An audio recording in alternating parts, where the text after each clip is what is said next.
കണ്ണമ്പ്ര ഋഷിനാരദമംഗലം വേല ഇന്ന് നടക്കും. അതായത് 2026 മെയ് മാസം 25 വർണ്ണാഭമായ ചടങ്ങുകളോടുകൂടി നടക്കുന്നതാണ്. കേരളത്തിലെ തന്നെ ഏറ്റവും വലിയ വെടിക്കെട്ട് നടക്കുന്ന നെന്മാറ വേല, കാവശ്ശേരി പൂരം എന്നീ ഉത്സവങ്ങൾക്ക് കിടപിടിക്കുന്ന വെടിക്കെട്ട് തന്നെയാണ് കണ്ണമ്പ്ര ഋഷിനാരദമംഗലം വേലയ്ക്കും നടക്കാറ്. ഉത്സവ സീസണിലെ ഏറ്റവും അവസാനത്തെ ഉത്സവമായതുകൊണ്ട് തന്നെ എപ്പോഴും മഴ ഭീഷണി നിലനിൽക്കുന്ന ഒരു ഉത്സവം കൂടിയാണ് കണ്ണമ്പ്ര വേല. ഇവിടെ വെടിക്കെട്ടുമായി ബന്ധപ്പെട്ട് ഒരുപാട് അനിശ്ചിതത്വം ഉണ്ടായിരുന്നെങ്കിലും ഇപ്പോൾ ഒരു ശുഭവാർത്ത വന്നിട്ടുള്ളത് വെടിക്കെട്ട് നടക്കും എന്നുള്ളതാണ്. എല്ലാ അനുമതിയും ഇവിടെ ലഭിച്ചിട്ടുണ്ട് എന്ന് തന്നെയാണ് നമുക്കറിയാൻ കഴിയുന്നത്. വെടിക്കെട്ട് സമയത്തെക്കുറിച്ചെല്ലാം ഈ വീഡിയോയിൽ വിശദമായി പറയുന്നുണ്ട്. അതുകൊണ്ട് തന്നെ വീഡിയോ സ്കിപ്പ് ചെയ്യാതെ മുഴുവൻ കാണാം. കേരളത്തിലെ തന്നെ ഏറ്റവും പ്രശസ്തരായ വാദ്യ കലാകാരന്മാർ ഒരുക്കുന്ന ഗംഭീര മേളവും പുതുപ്പള്ളി കേശവൻ, തിരുവമ്പാടി ചന്ദ്രശേഖരൻ തുടങ്ങിയ നിരവധി പ്രശസ്തരായ ഗജവീരന്മാരും ഉൾപ്പെടുന്ന ഒരു ആനപ്പൂരവും ഇവിടെ നടക്കുന്നതാണ്. കൂടാതെ കണ്ണമ്പ്ര വേലയിലെ ഏറ്റവും വലിയ പ്രത്യേകത നെന്മാറ വേലയും ഉത്രാളിക്കാവ് പൂരത്തിനെയും അനുസ്മരിപ്പിക്കുന്ന രീതിയിലുള്ള ഗംഭീരമായ കാഴ്ച പന്തലുകളാണ്. മെയ് മാസം അവസാനം വരുന്ന ഉത്സവമായതുകൊണ്ട് തന്നെ എന്നും ഇവിടെ മഴ ഭീഷണി നിലനിൽക്കുന്നുണ്ട്. മഴയ്ക്കിടയിലും ഗംഭീരമായ വെടിക്കെട്ട് പൊടിക്കുന്ന ഒരു ഉത്സവമായതുകൊണ്ട് തന്നെ വെടിക്കെട്ട് പ്രേമികൾക്ക് പുതിയൊരു അനുഭവമായിരിക്കും ഇവിടെ നിന്നും ലഭിക്കുക.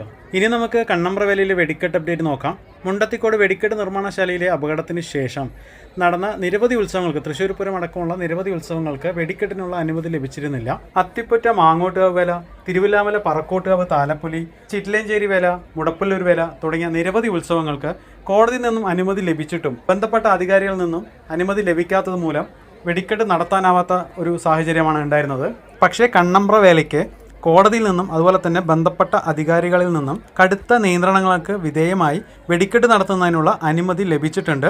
അതുകൊണ്ട് തന്നെയാണ് ഇന്നലെ, അതായത് മെയ് 24 ഒരു സാമ്പിൾ വെടിക്കെട്ട് ഇവിടെ നടന്നത്. വലിയ ഘനഗംഭീരമായ വെടിക്കെട്ടുകളൊന്നും ഇവിടെ പ്രതീക്ഷിക്കരുത്.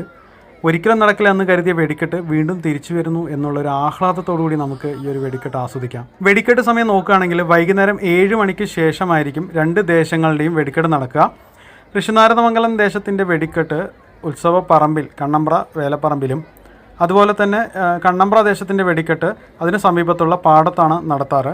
നല്ല മഴ സാധ്യത നിലനിൽക്കുന്നതുകൊണ്ട് തന്നെ വെടിക്കെട്ട് പൊട്ടിക്കുന്ന സമയത്തിൽ മാറ്റം വരാനുള്ള സാധ്യതയുണ്ട്. അതുകൊണ്ട് തന്നെ എല്ലാവരും നേരത്തെ തന്നെ എത്തിച്ചേരുക. അപ്പോൾ നിങ്ങൾക്ക് ഈ വീഡിയോ ഇഷ്ടമായാൽ തീർച്ചയായിട്ടും ലൈക്ക് ചെയ്യുക. അതുപോലെ തന്നെ നിങ്ങളുടെ അഭിപ്രായം ഒന്ന് കമൻറ്റിൽ എഴുതി അറിയിക്കുക. കൂടാതെ നിങ്ങളൊരു വെടിക്കെട്ട് ഉത്സവ പ്രേമിയാണെങ്കിൽ തീർച്ചയായിട്ടും നമ്മുടെ ചാനൽ സബ്സ്ക്രൈബ് ചെയ്തൊന്ന് സപ്പോർട്ട് ചെയ്യുക. അപ്പോൾ അടുത്ത ഒരു അപ്ഡേറ്റുമായിട്ട് ഉടനെ തന്നെ വരുന്നതാണ്. അതുവരെയും ബൈ.